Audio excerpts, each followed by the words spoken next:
Men, the longer you stay on the wrong train, the more expensive it is to go home. Some men literally cannot stay single for a week. I'm not even talking years. I'm talking like 48 hours. I'm talking a week. And I think they're actually losers. The reason why they do that is because they cannot sit with their own emotions and feelings in the discomfort or take accountability for what they've done in the past. They always look for female attention to distract themselves. A person can't swim. They jump from boat to boat. That's what they do. They hop from girl to girl as a lifeboat because they can't tread in their own emotions and feelings, because then they would have to look in the mirror. They just don't like themselves. They can't face themselves. They always have to have some person to boost their ego. They don't have the tools or capacity or the resources to actually manage their emotions because they're emotionally bankrupt. I'm not saying every person is out there like that, but a lot of guys cannot stay single. Okay, girls of the Gold Coast, I have a genuine question. Are you actually going on dates with these guys from Hinge? Or are they just looking for Instagram followers? Mind you, I've not been on Hinge for ages. I've not been dating. I've not been with a guy in a long time, like a long time. But I swear they're just looking for Instagram followers. I don't know. First of all, the way they start a conversation, wild. Second of all, I thought that maybe over the weekend, because the surfing was on at Snapper, I would find a surfer boyfriend. Newsflash, I didn't. You give them your Instagram, and then they follow you, and then nothing. Absolutely nothing. Because if you're just looking for Instagram followers, I don't want to fucking follow you, quite frankly. Like, are you actually going on dates with these guys? Yes or no? Please let me know. Every time I go on a date with an American guy, he tells me, I will never date American women.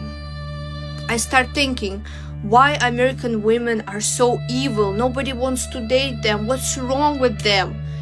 I know what's wrong. They have high standards and they want to go to third world countries.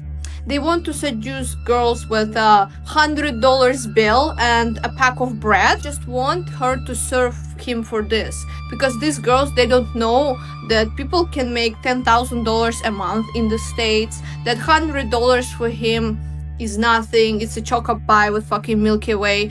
And they exercise their power on people who are less fortunate in life because of their government and their economy. And every time I hear that from an American man, I say, ooh, you know what? I think it's time. I need to feed my cat. Bye-bye then. The nerdy guy is always gonna win for me. If your man loves YouTube and has seen Lord of the Rings 500 times, gets emotional over cartoons, tells you things that you didn't even know existed, ooh, yeah, that's what I'm talking about.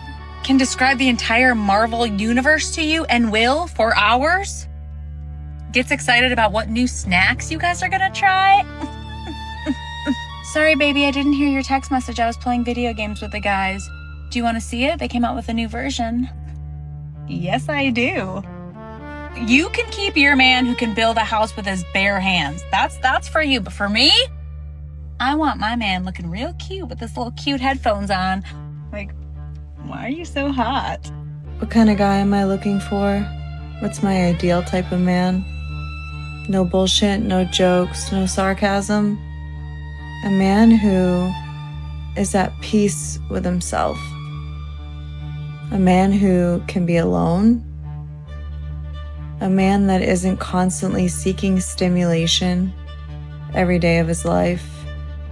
A man who doesn't need to be out chasing every day. A man that can be alone. A man that chooses to be alone to work on his physical and mental health. A man who has healthy hobbies.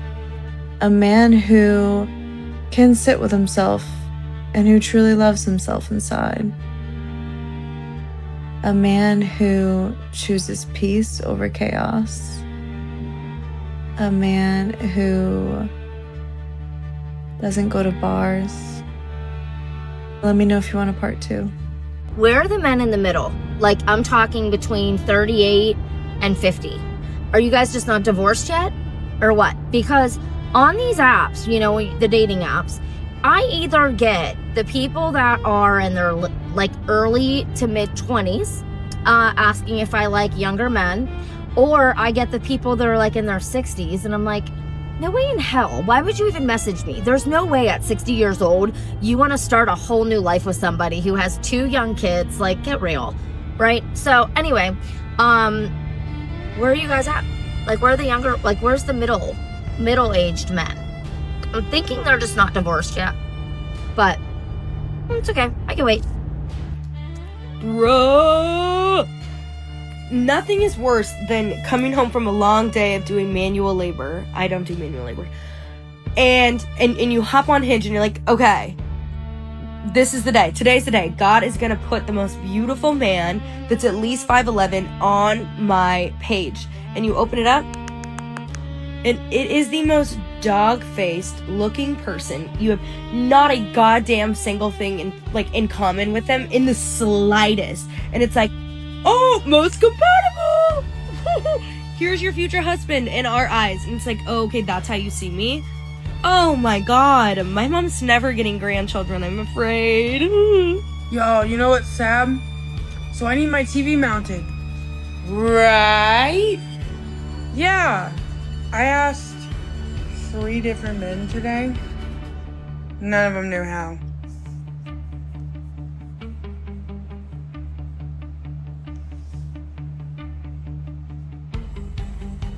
Okay, I guess I gotta do that too. Alright. I found the craziest website last night and I have to share, like, it's insane.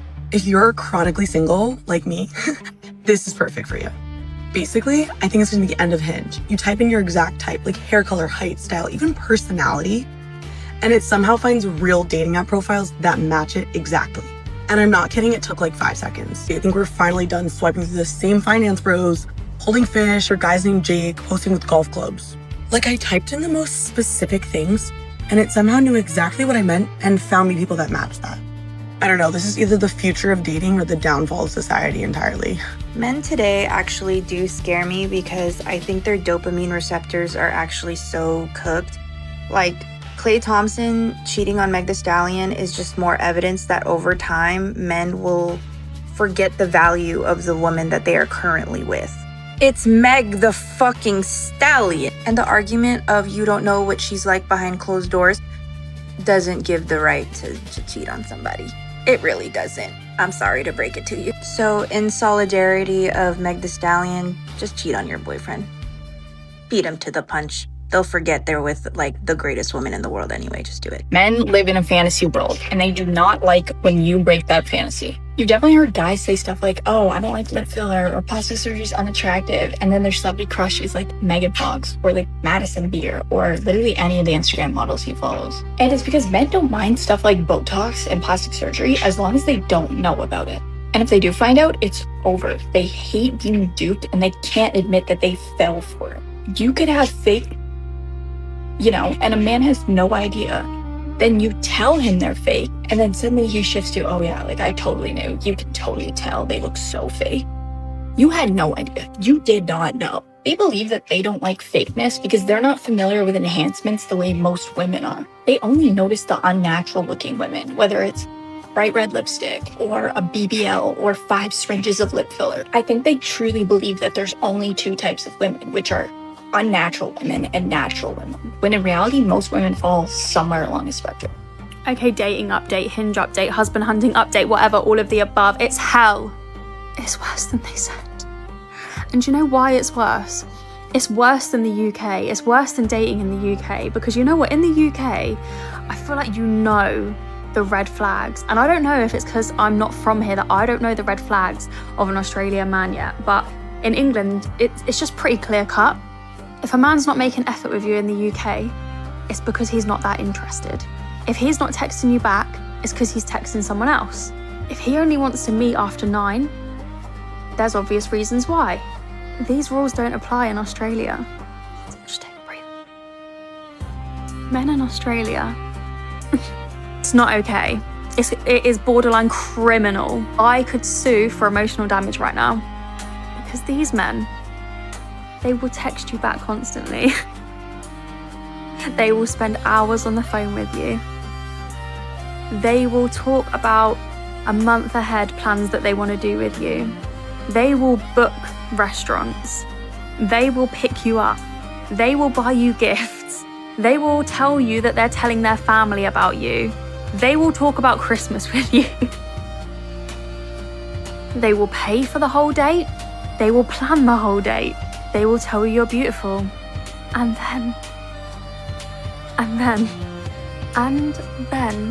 it'll be like it was all just a dream.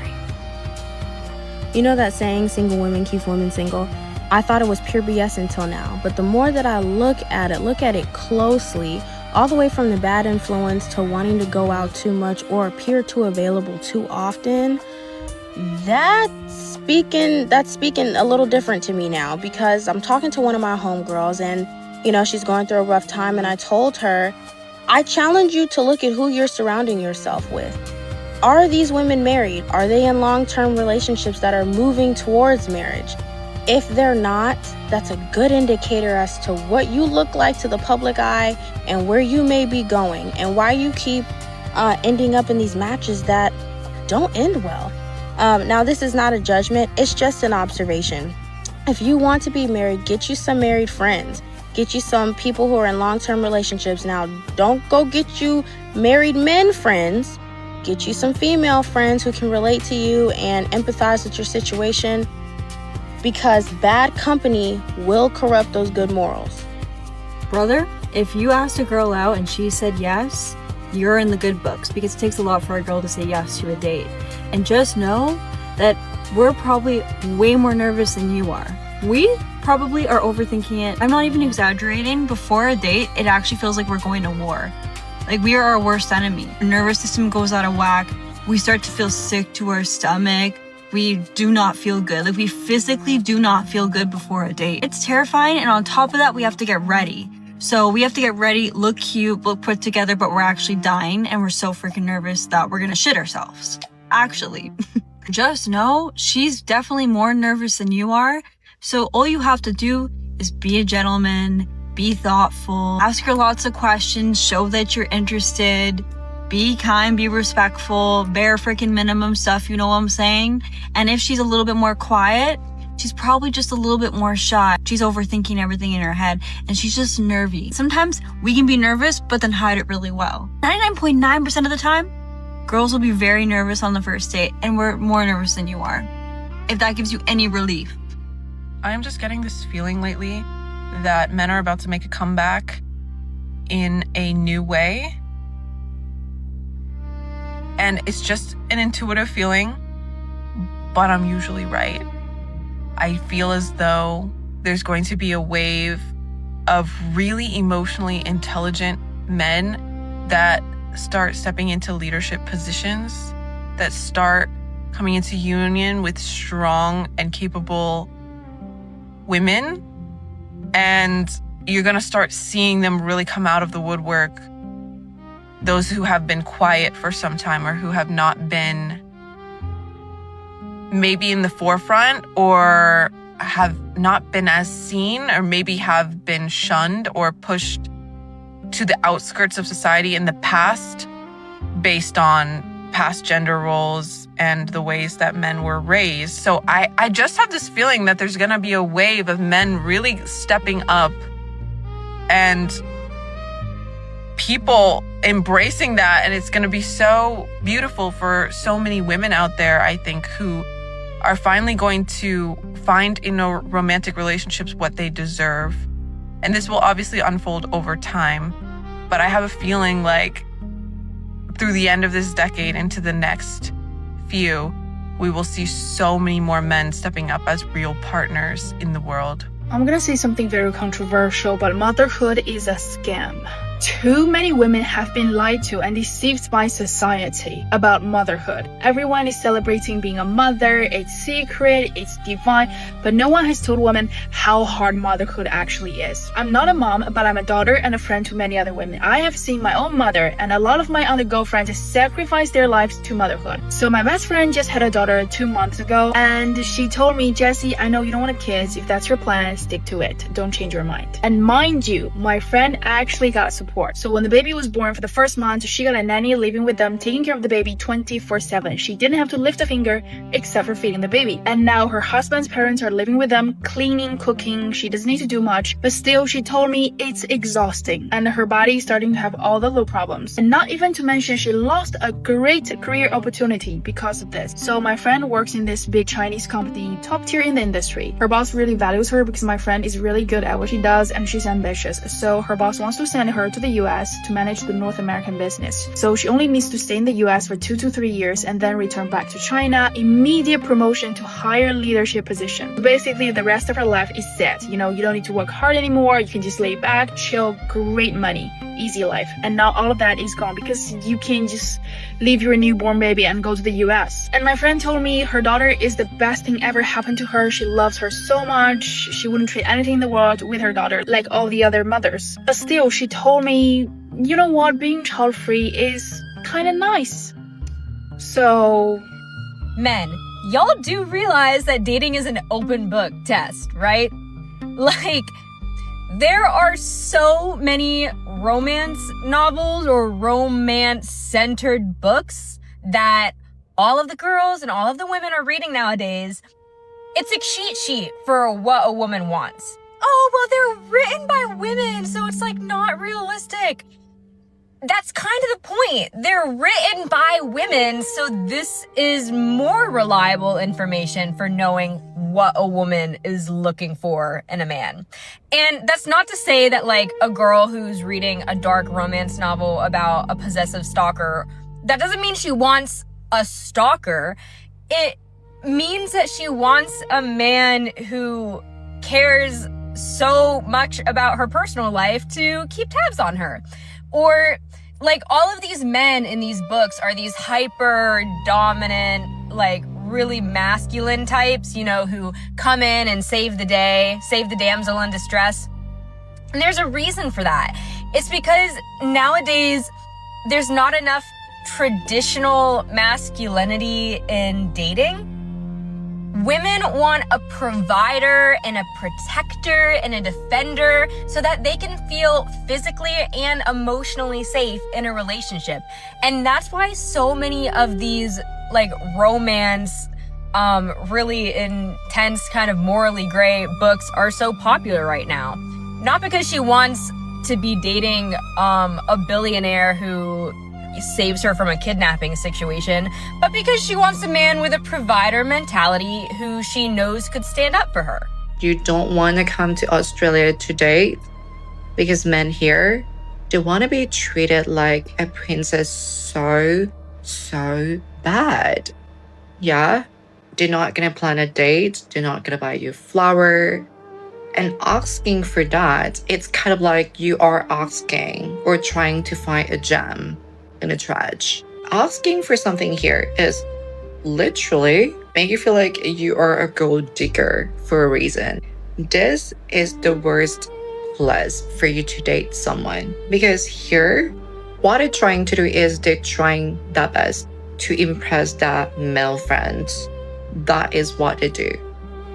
I'm not saying, but maybe they're gay for some reason because they always want the attention from the guys. They're not gonna do anything that required effort. The culture here is very laid back and it is like you don't have to compete for anything. So it's kind of like chill kind of vibe, like really see how it's going. But I come from a different background, so I'm not used to that. What I want to do is like, okay, they want to grab a coffee, they want to grab an ice cream. And I was like, babe, like, I can just go there with my friends, like grabbing ice cream. Okay, like, why do I need to put all of my makeup on, like my hair and everything? Well, it's weird to me because the low effort and laid back and chill culture, like, it's not for me. And I feel like a lot of women here also experience that, or maybe you have to accept it at some point, but it's just not for me. Like, okay, I'm better off by myself. I quickly want to have a little conversation with you guys, if that's all right with you. The girl posted this video saying how hard it is to date in this generation, and all I have to say is people will only meet you as far as they've met themselves. I just kind of need to get this off my chest and to talk about it. I don't drink. I've never tried alcohol. And people might find that hard to believe, you know, coming from someone in their early 20s. But my brother passed away from alcohol poisoning, so it terrifies me. And I'm not at all saying that, like, if you drink, you're a bad person. That's not what I'm saying. I'm just saying, as someone who doesn't meet a lot of people because I don't work a 9-to-5 job and all of my classes are usually online, and if not, they are improv classes, like in person with older people who are married and have their own lives, mind you. It's hard for me to meet other people because I don't go to the bar. I just disassociate really badly when I'm not at home. I find myself craving intellectual stimulation. I'm just talking about this to be a voice for anybody who can relate with that, who also doesn't partake in drinking or doesn't like, you know, going out and partying and stuff. There's nothing wrong with that as far as going out and just showing face for fun. And like, people will nitpick and say things to me. They'll think that something's wrong with me because I'm not drinking with them. And I tell them the same thing every time. I don't need to have small talk. I don't even like small talk. The only times I ever really feel intellectually stimulated would be in my improv class. That is where I feel the most myself and the most challenged. Believe it or not, maybe you do go out but you just don't drink. There's nothing wrong with that. You know, you're not missing out on anything. I don't believe there's anything wrong with that, actually. Yeah, don't feel bad for saying no, is all I was trying to say. I'm gonna go make an egg salad sandwich and play some animal. I listen to a lot of men. I listen, I observe, and I judge. I listen to these guys talk about their relationship problems or their dating problems, their love life issues, whatever it is, and I'm hearing the same shit. You guys are doing all the same shit. And it's really fucking annoying. You guys don't listen. You guys don't care. You guys are just being selfish little assholes. And I'm not saying that women are these perfect, like, little angels either. But from what I'm hearing from a lot of different guys, different ages, different races, different everything, like, you guys are doing the same shit. You guys are chasing after women, which is fine. You're chasing after a bunch of women when you're broke, you're out of shape, you don't have a car, you don't have a career, you don't have a plan, you don't have anything going for yourself. And that's like going for like the older guys, like guys that are like, you know, in their late 20s and up. You guys are not even in a position to be dating. Because like me, myself, I'm not happy dating when I'm broke or anything. Like, I'm not a happy person. I'm not a good person. I don't like myself when I'm out of shape. I don't like you know what I mean? Like, you're chasing after women when you should be focusing on yourself. Also, when you're chasing these women, you're doing everything for yourself. Like, you want this girl to do everything for you. You want her to like show up for you, make you feel good. You want her to like do you favors. Like, you guys are way too comfortable asking women for favors. You guys are very comfortable asking women for time when you're not like really doing anything. Like, you probably aren't even really as great. You're not as great as you think. Like, the time spent with you is not as fun for her as it is for you. You know, does that make sense? And you guys also don't know these girls. Like, you're not getting to know the women. You just like, you're obsessed with having women and like getting the women. And I feel like a lot of guys are obsessed with just women liking them. They're obsessed with like validation. Yeah, so that's what I'm observing and that's what I'm judging. I don't like it.